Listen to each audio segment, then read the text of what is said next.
Olá, amigos do YouTube. Aqui estamos mais uma vez para um pouquinho mais de aprendizado. E hoje nós vamos falar, como eu já dei spoiler na aula passada, vou falar sobre, em nome de Deus, como é que o ser humano age e entende Deus. Então vamos começar aqui.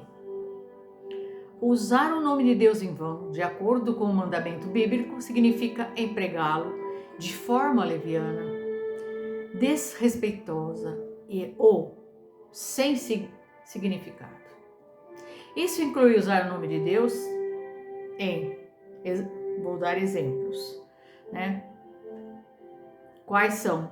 As coisas casuais que a gente usa o nome de Deus, assim, o tempo todo, né? Usar frases como, ai meu Deus, pelo amor de Deus, Deus me livre, de forma irrefletida e em situações triviais. Expressões casuais, juramentos falsos, blasfêmias ou para fins que o desonram. Então, quanta coisa o ser humano não faz em nome de Deus, ele jura em falso. Se nós pararmos para pensar, quando há um casamento, ali no pé do altar, você jura a um amor eterno, você jura estar junto com seu companheiro na pobreza, na riqueza, na doença, na saúde, até que a morte nos separe. Você jura. Mas nem sempre consegue cumprir. Mas nós usamos o nome de Deus. Juramos em nome dele. Então vamos ver aqui. Fazer juramento em nome de Deus e não cumpri-los, ou usar o nome de Deus para validar mentiras. Isso também acontece. Blasfêmias. Usar o nome de Deus em palavrões. Existe? Existe. Ou em outras formas, desrespeitando. É um insulto, se a gente parar para pensar, né? Fazer promessas a Deus e não cumpri-las. Como prometer orações ou ofertas em troca de bênção. Nós fazemos isso. A gente tenta fazer uma negociação, uma troca com Deus, né? É assim que as pessoas agem. Em nome de Deus. Usar o nome de Deus para intimidar ou manipular outras pessoas.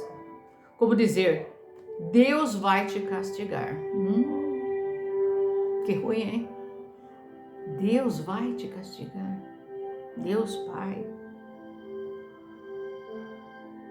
Com tanta bondade e tanto amor pelos seus filhos, jamais julga, condena ou castiga.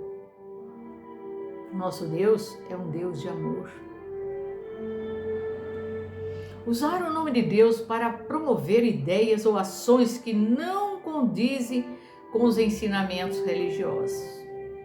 Professar, a fé em Deus, mas não agir de acordo com seus princípios, como desobedecer seus mandamentos. Nós fazemos isso o tempo todo. Usar o nome de Deus em contextos que não são religiosos, como em piadas e jogos. As pessoas falam, usa o nome de Deus, Deus vai ajudar que meu time ganhe, Deus vai ajudar que eu ganhe na loteria, e bota o nome de Deus em tudo, né?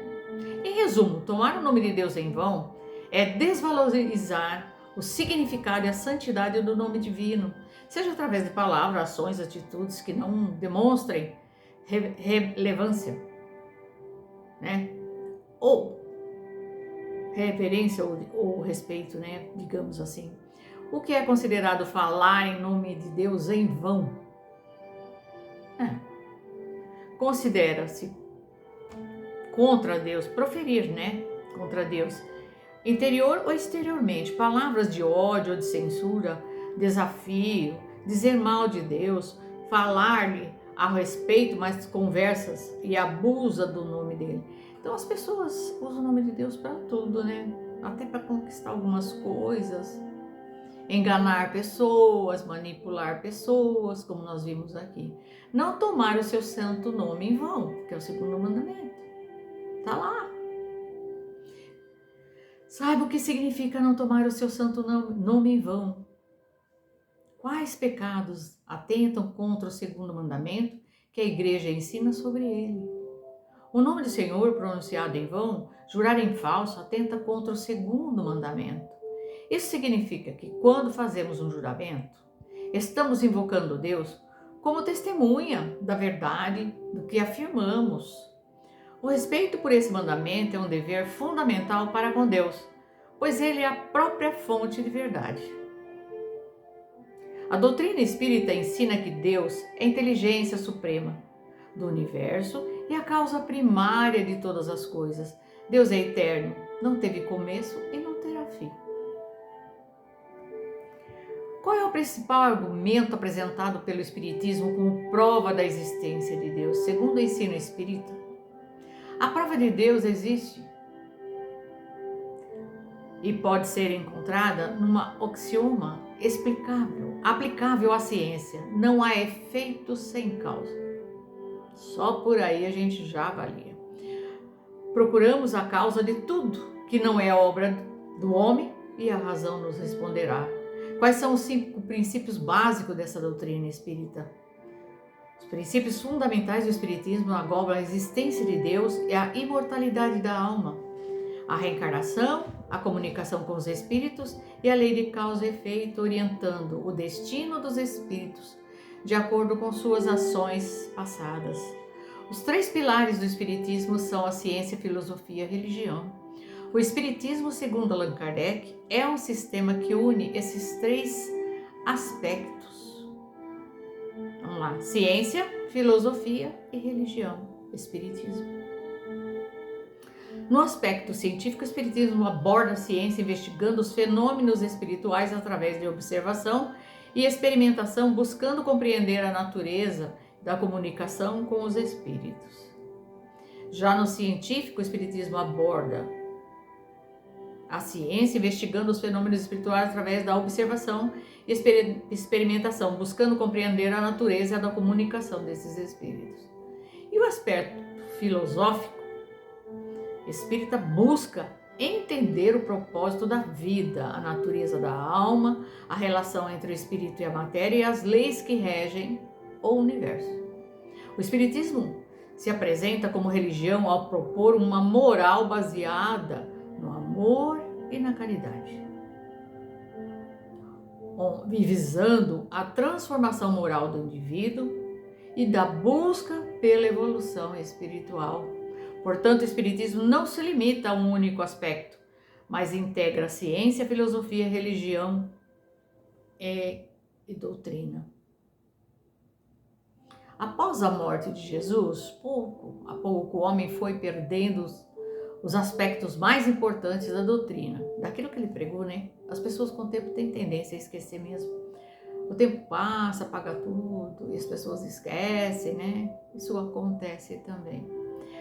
Ainda presos às conveniências da matéria, fomos modificando suas lições e adaptando os nossos interesses. Quer dizer, o que aconteceu? O ensinamento de Jesus, ele foi começando a ser adaptado e olhado e sendo modificado por aqueles que eram adeptos, né? As lições, adaptando aos nossos interesses a ponto de perder a boa parte da essência do seu evangelho. Então o homem começou a manipular essas informações que ele teve dos ensinamentos de Jesus e adaptar para a sua vida material. Aquilo que serve, aquilo que não serve. Não, isso aqui não funciona, isso aqui funciona.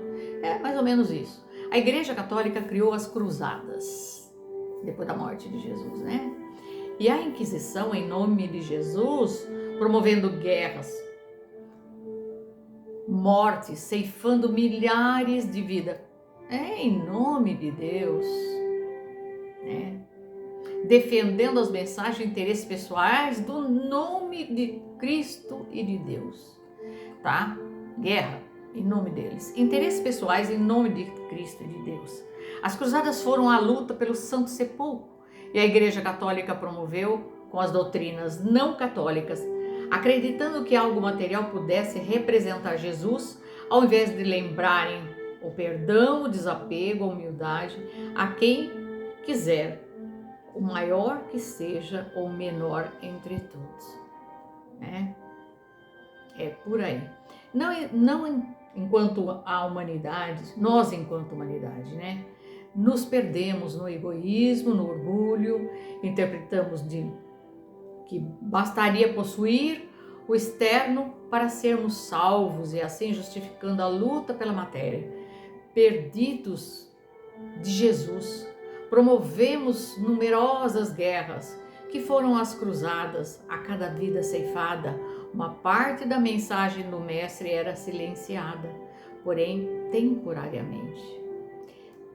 O homem acredita deter o poder porque acredita-se em sua ilusão maior que é, O poder é de Deus e é de Jesus, que apenas nos aguardam, promovendo o crescimento, mesmo diante dos nossos erros, aproveitando-nos para nos ensinar e trabalhando pela evolução espiritual de cada um de vós e do próprio planeta. Deus está sempre no comando, não importa as atitudes que o ser humano tome, Ele está no comando e sabe de todas as coisas. Assim, consciente do que se passava na Europa e em todo o Oriente, Jesus enviou dois de seus mais confiáveis discípulos, Antônio de Pádua e Francisco de Assis. Olha aí. Sempre ajuda espiritual, Francisco de Assis viveu em um dos maiores exemplos de humildade e amor, trabalhando continuamente para retornar o Evangelho em sua feição mais sublimes e vivendo as lições cristãs em suas profundidades. Então, quando começou a querer se perder esses ensinamentos, a ser modificado, Jesus tomou essa medida, de enviar esses dois irmãos confiáveis, esses espíritos que vieram para auxílio, Antônio de Pádua e Francisco de Assis. Tinha como tarefa buscar os caminhos para interromper as cruzadas, a missão de Francisco de Assis. E ele tudo fez com suas palavras e gestos para tanto, mas a igreja não ouviu. Assim é que, mesmo sem conseguir impedir que as cruzadas continuassem, Francisco de Assis é conhecido até hoje, e o seu amor e a sua bondade são exemplos constantemente citados. Viveu o Evangelho em plenitude e com certeza, e é um dos espíritos mais iluminados que a Terra já recebeu.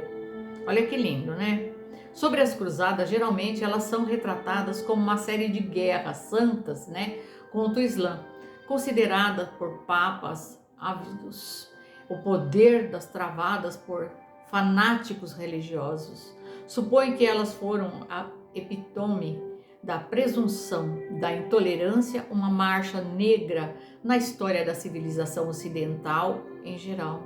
Uma espécie de imperialistas, as cruzadas, levaram a agressividade ocidental ao Pacífico Oriente Médio, então deformaram a esclarecida cultura islâmica, deixando-a em ruínas. Então, a gente fala aqui, da intolerância religiosa, É complicado. Não precisamos ir muito longe para encontrar variações desse tema. Os guerreiros islâmicos atacaram os cristãos com imenso vigor logo após a morte de Maomé. Pois isso o que deu origem às cruzadas. Elas não foram a criação de um papa ambicioso, nem dos cavaleiros gananciosos, mas uma resposta a mais de 4 séculos de conquista por meio dos quais os muçulmanos já haviam tomado 2/3 do antigo mundo cristão. E em um dado momento, o cristianismo teve de se defender como a fé e cultura para não ser absorvido pelo Islã. As cruzadas foram esta defesa. Então, é usado em nome de defesa, em nome de Deus. Gente, uma guerra. Não se justifica, a gente parar para pensar, não cabe, né? Intolerância religiosa, e nós temos até hoje. Nós estamos falando de um tempo atrás, né? Mas se nós pararmos para pensar, a gente ainda é bem intolerante. Então, milhares de guerreiros fizeram o juramento da cruz que se prepararam para a guerra. Então, juramento a Deus para matar em nome de Deus, defender suas ideias, né? E o que fizeram? A resposta a essa pergunta foi muito incompreendida. Após o surgimento do iluminismo, tornou-se usual afirmar que as cruzadas eram simplesmente sem terra e inúteis, que se aproveitaram de uma oportunidade para roubar e pilhar um território distante. Olha aí, os interesses sempre atrás de tudo, né? Obviamente, os sentimentos de piedade, abnegação e de amor de Deus manifestado por eles não deveriam ser levados a sério, pois eram somente uma fachada para encobrir planos obscuros. Então você lembra daqueles cavaleiros, né, medievais que saíam nas suas cruzadas, né, com a roupa carregando uma cruz, uma bandeira em nome de Deus, com essa licença para matar em nome de Deus. Cristãos foram nos tribunais condenados, nas prisões eles foram sem culpa lançados e de seus bens terrenos despojados, e tudo isso sofreram pela fé. Então a gente vê lá no tempo dos cristãos a caça aos cristãos, né? A perseguição a um povo, simplesmente por intolerância religiosa. E agiam em nome do seu Deus, porque eles defendiam o seu Deus. E agiam em nome de Deus.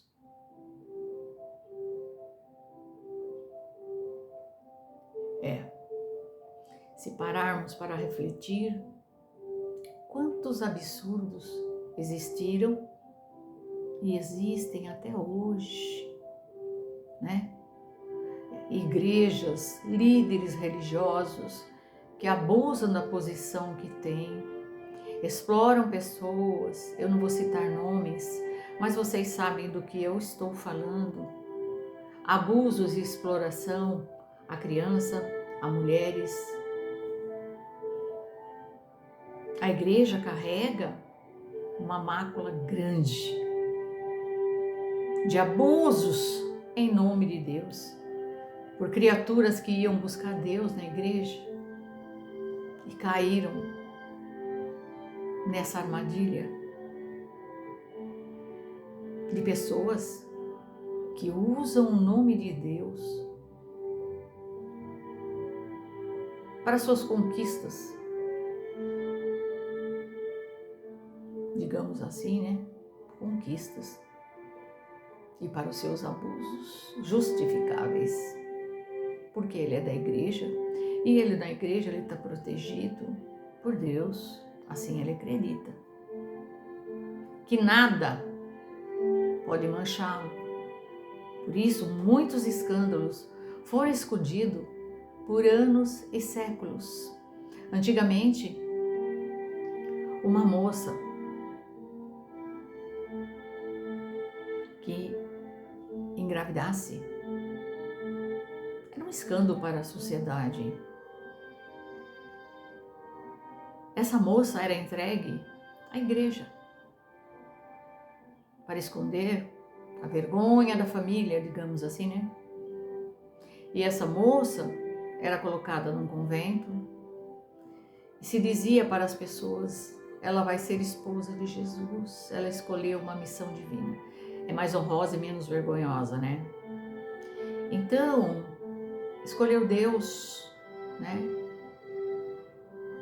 Ele escolheu a igreja para esconder uma vergonha da sociedade, porque antigamente Certos escândalos manchavam o nome de uma família tradicional. A melhor forma era dando terras, dando alguma coisa de valor para a igreja, a troco de recolher essa filha e esconder esse escândalo da sociedade. E assim nascia essa criança, e muita gente não sabia o que era feito dessa criança. Dava-se um fim. Que fim é esse? Eu não sei dizer para vocês. Mas tem muitas histórias de crianças que foram recém-nascidas, que foram encontradas em capelas, igrejas, túnel que ligava uma igreja a outra, ossada de recém-nascido emparedados, muitos. Então a gente questiona o que foi feito. Tudo isso em nome de Deus, porque o ser humano não tem noção de quem é Deus para cometer tantos absurdos e usar o seu nome.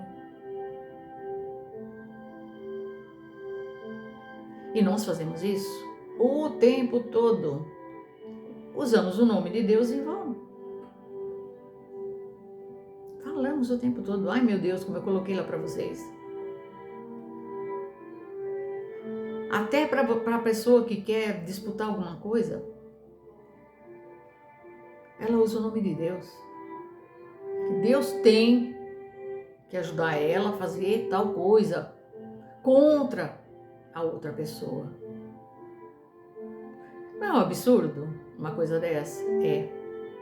E quando nós voltamos lá atrás, na caça às bruxas, lá no tempo da Inquisição, quantos inocentes foram queimados em nome de Deus? Porque se dizia adoradores de Satanás, a caça às bruxas, né? A pessoa era taxada de bruxa, ela ia para a fogueira, assim a igreja ficava com seus bens, as suas terras, adquirindo cada vez mais riqueza. Então, quando havia interesse, esse ou aquele, o povo na sua ignorância não enxergava nada, né? Ele é uma bruxa ou ela é uma bruxa, vamos queimar na fogueira, dava-se fim a essa pessoa e os bens dessa pessoa passavam a ser da igreja. E assim muitos médiuns também foram colocados na fogueira como bruxos. Praticantes de obra de Satanás, diziam, né? Queimados em fogueira, em nome de Deus. Para vocês verem há quanto tempo o ser humano usa o nome de Deus em vão e usa o nome de Deus para se proteger e agir livremente achando que será poupado. Absurdo? É um absurdo. Então eu espero que vocês tenham gostado dessa aula que nós falamos em nome de Deus um pouquinho, né? O que a gente faz em nome de Deus, né? E o que já se fez em nome de Deus. Como nós não compreendemos o nosso Salvador, nosso Criador, que é um Deus de amor, de bondade.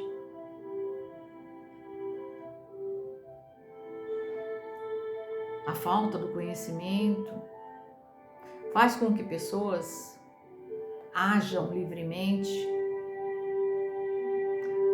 para atingir os seus objetivos, se escondendo atrás do nome de Deus.